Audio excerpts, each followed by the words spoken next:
और हमारे साथ इस वक्त हिमाचल प्रदेश कांग्रेस के पूर्व अध्यक्ष सुखविंदर सुक्खू जुड़ गए हैं। सुखविंदर जी, स्वागत है आपका न्यूज़ 24 में। आपको बहुत बधाई कांग्रेस पार्टी की इस शानदार जीत के लिए। कोई फैक्टर जिसको आप इसका श्रेय देंगे इस जीत का? इसमें सिर्फ एक फैक्टर काम किया है कि जो प्रियंका गांधी जी और राजीव शुक्ला जी की जो जुगलबंदी थी, जिन्होंने कैडर को मोबिलाइज किया और जो मुद्दे थे, बर्निंग इशू थे हिमाचल स्टेट से, जो हिमाचल से रिलेटेड थे, ये इलेक्शन स्टेट वर्सेस हुआ, जयराम स्टेट वर्सेस कांग्रेस हुआ, उसका फायदा कांग्रेस पार्टी को हुआ। इसमें मैं पूरा श्रेय प्रियंका गांधी जी को देना चाहता हूं कि जिस दिन उन्होंने सोलन की रैली से शुरुआत की कैंपेन की, उन्होंने पीछे मुड़कर नहीं देखा और तकरीबन 8 से 10 रैलियां उन्होंने हिमाचल प्रदेश में की। 1500 रुपए वाली पेंशन योजना को प्रत्येक महिला को जो 18 साल की उम्र पार कर चुकी होगी, उसको हम पेंशन योजना के तहत लाएंगे। इस मुद्दे ने भी काम किया। और दूसरा, गुड गवर्नमेंट के लिए गवर्नेंस का होना जरूरी है, अच्छे शासन के लिए अच्छे प्रशासन का होना जरूरी है। जयराम सरकार का प्रशासन ही नहीं था। अभी तक हम 38 सीट जीत चुके हैं, 3 सीटों पर अभी कंटेस्ट है और आने वाले समय में आपको 1 घंटे में पूरा पता चल जाएगा। ठीक है। हमने खुद देखा प्रियंका गांधी को वहां पे जोरदार कैंपेन करते हुए, और आप जो संकल्प आपने लिए और जिस तरह के वादे आपने स्थानीय मुद्दों को लेकर किए वो प्रशंसनीय है और यही आपके लिए काम भी किया। लेकिन अब आगे की तस्वीर, आप कुछ पूछना चाहते हैं अशोक जी? आइए। सुक्खू जी, एक तो बधाई आपको। मैं अशोक वानखड़े बोल रहा हूँ दिल्ली स्टूडियो से। बधाई आपको इस बड़ी जीत के लिए। तो क्या मैं अभी हिमाचल प्रदेश के भावी मुख्यमंत्री से बात कर रहा हूँ? मैं तो एक कार्यकर्ता हूँ, एक विधायक बना हूँ। अब ये सब चीजें का फैसला तो विधायक और हाई कमांड करते हैं। अभी तक तो विधायक का सर्टिफिकेट लेने जा रहा हूँ गाड़ी से। आप रेस में हैं? देखिए, जीवन में रेस किसी चीज की नहीं होती है। जीवन में, राजनीति में जो व्यक्ति होती है उसकी इच्छाएं जरूर होती है। पहले जब राजनीतिक संगठन से चलते थे, 40 साल से जीवन के राजनीतिक संगठन में कांग्रेस पार्टी से जुड़े हुए हैं, और इच्छाएं जब होती है तो उनकी पूर्ति के लिए कर्म करना पड़ता है। उस कर्म के दृष्टिकोण से कर्म तो आपने कर लिया, कर्म आपने कर लिया, उसका नतीजा भी आपको मिल गया। तो अब इच्छा पूर्ति की उम्मीद रखे हुए हैं आप, इसका मतलब? नहीं, देखिए, कई प्रकार के कॉम्बिनेशन देखने पड़ते हैं, सब प्रकार से बात करनी पड़ती है।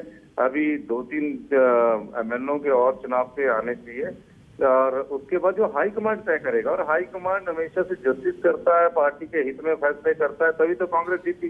प्रियंका गांधी जी ने फैसला किया कि मैंने हिमाचल प्रदेश में कि कांग्रेस को जिताना है। मोदी जी 10 बार हिमाचल प्रदेश आए, अमित शाह, योगी जी बहुत बड़ी रैलियां की, बड़े बड़े 3-3 करोड़ एक रैली में इनके खर्च हुए, सरकारी खर्चा हुआ। हिमाचल की जनता ने पूरा माना।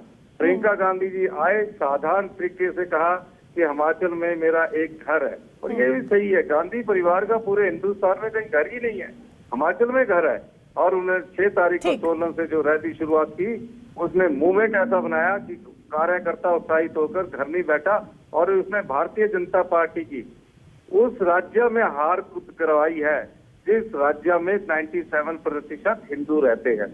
ठीक। लेकिन फिर वही सवाल, क्योंकि अब आगे की बात हम कर रहे हैं, आप सरकार वहां बनाने जा रहे हैं, अब किस तरह की वहां सुगबुगाहट है, क्या चल रहा है, क्या समीकरण है? जैसा कि अभी भी अशोक जी ने आपसे ही पूछ लिया, आपने भी बोला इच्छाएं सबकी होती हैं, लेकिन क्या लग रहा है आगे की तस्वीर? कुछ तो बताइए हमें। देखिए, तस्वीर बिल्कुल साफ है। एलिजिबिलिटी किसी भी, अब जितने विधायक चुनकर आए हैं उनकी सबकी मुख्यमंत्री की एलिजिबिलिटी बन गई है। पिछली बार जयराम ठाकुर, पिछली बार प्रेम कुमार धूमल जी को 2017 में भारतीय जनता पार्टी ने मुख्यमंत्री घोषित कर दिया, चुनावों से पहले घोषित कर दिया, और वो विधायक नहीं बन पाए, मुख्यमंत्री नहीं बन पाए। अब जो विधायक बने हैं वो सब योग्य है इस पद के लिए, वो सब तो कैसा होना चाहिए हिमाचल प्रदेश का मुख्यमंत्री आपकी नजर में? जो आम जनता से जुड़े, आजकल की राजनीति बहुत कम्युनिकेशन की राजनीति रह गई है। पॉलिटिक्स हिमाचल प्रदेश में लोग चाहते हैं, ट्रांसपेरेंट लाइफ के लोगों को चाहते हैं कि किसी तरह गवर्नेंस अच्छी हो, इसीलिए 75% से ऊपर मतदाता वोट डालता है। ये पहला चुनाव है जहां मतदाता ने 75.6% वोट डाला, और हिमाचल प्रदेश में भी पंचायती राज के चुनाव हुए, उसमें 59% महिलाएं चुनकर आई। इस इलेक्शन में सबसे ज्यादा योगदान किसी का रहा? तो हमारी महिलाओं का रहा, बहनों का रहा, माताओं का रहा, युवा साथियों का रहा ठीक ठीक। कि इस हाँ जी क्या धन्यवाद। स्वर्गीय महाराज जी का भी कुछ सहानुभूति का वोट मिला? हाँ जी। स्वर्गीय महाराज जी का भी सहानुभूति का वोट मिला? देखिए, राजा कांग्रेस साहब। पार्टी विचारधारा की पार्टी है, विचारधारा की पार्टी है। जब लोग सत्ता में नहीं, जब सत्ता में थे तो उस समय हम लोगों ने कोशिश की, वीरभद्र सिंह जी मुख्यमंत्री थे, कि हमारी सरकार दोबारा रिपीट हो।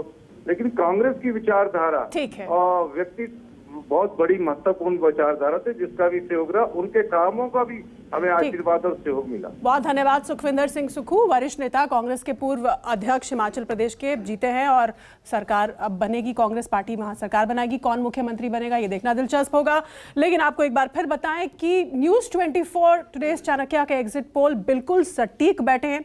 आज के नतीजे हमने प्रेडिक्ट किया था हमारे एग्जिट पोल्स ने कि 150 का आंकड़ा बीजेपी गुजरात में लाएगी, केवल हमने ये कहा था और वैसा ही हुआ। हिमाचल प्रदेश में भी हमने जो आंकड़े बताए थे कांग्रेस और बीजेपी के बीच कांटे की टक्कर, वैसे ही आंकड़े बिल्कुल तस्वीर निकलकर सामने आई है। तो